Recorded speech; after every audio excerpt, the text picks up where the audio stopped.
Hi, my name is Rabbi Andrew Schultz. I am the executive administrator of the Union for Traditional Judaism. And today it is my honor to be able to share my thoughts and insights about Divrei Halev, specific to the Chag of Shavuot.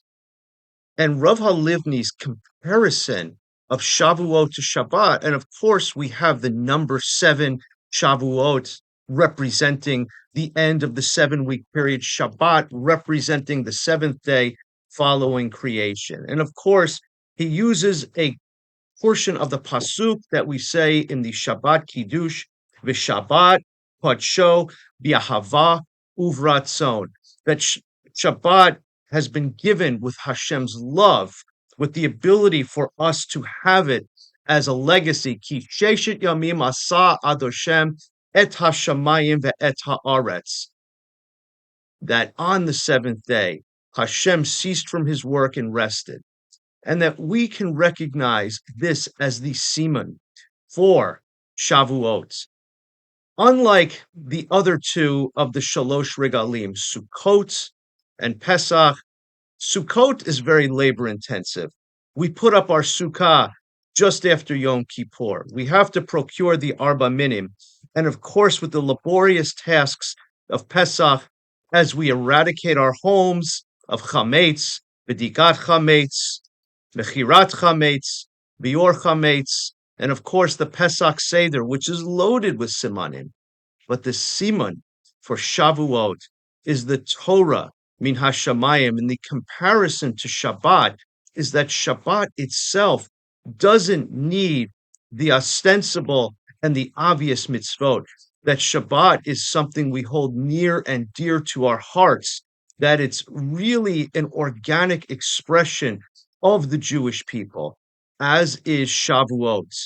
This is the pinnacle of the Jewish existence.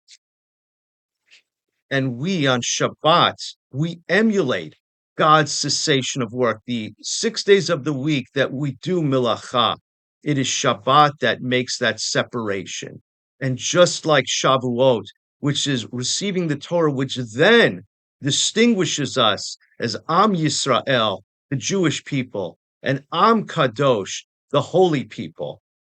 There is, as Rav Halivni says, there is no one mitzvah that can represent the receiving of the Torah. That it's not as though the set of mitzvot like that which are contained on Sukkot or Pesach are what highlight the festival. Rather, that the cessation of work, but the embrace of Torah, which is highlighted by our recitation of the Aseret HaDibrot on the first day of Shavuot. I find it interesting when we consider Megillat Ruth, when we learn about Ruth's existence in a period of time where the Jewish people strayed from their connection to Torah, where they succumbed to the evils of Avodah Zarah. And yet Ruth, who came from that world, was able to transcend her existence, become a Bat Torah, a daughter of Torah, amidst a difficult time, having lost her husband, having faced famine and poverty.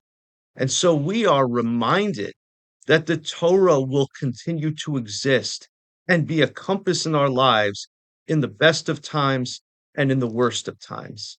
And then I think about the Torah, which essentially was presented to other nations, first on Har Seir to the descendants of Esav, who rejected Torah because of its prohibition of murder.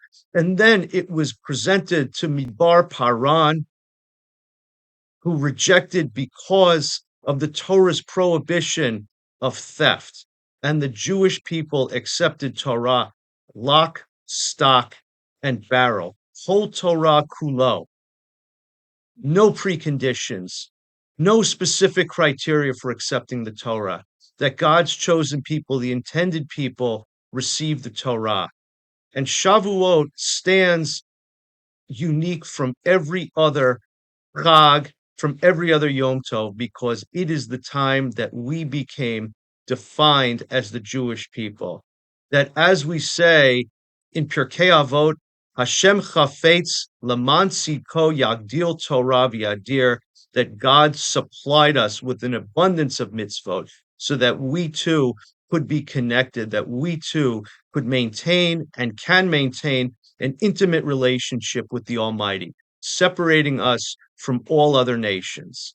I wish everyone a Chag Shavuot Sameach, Zeman Matan Toratenu, that this is the time that we receive the gift of Torah. And in turn, this is the recognition of the time that we became Am Yisrael and Am Kadosh.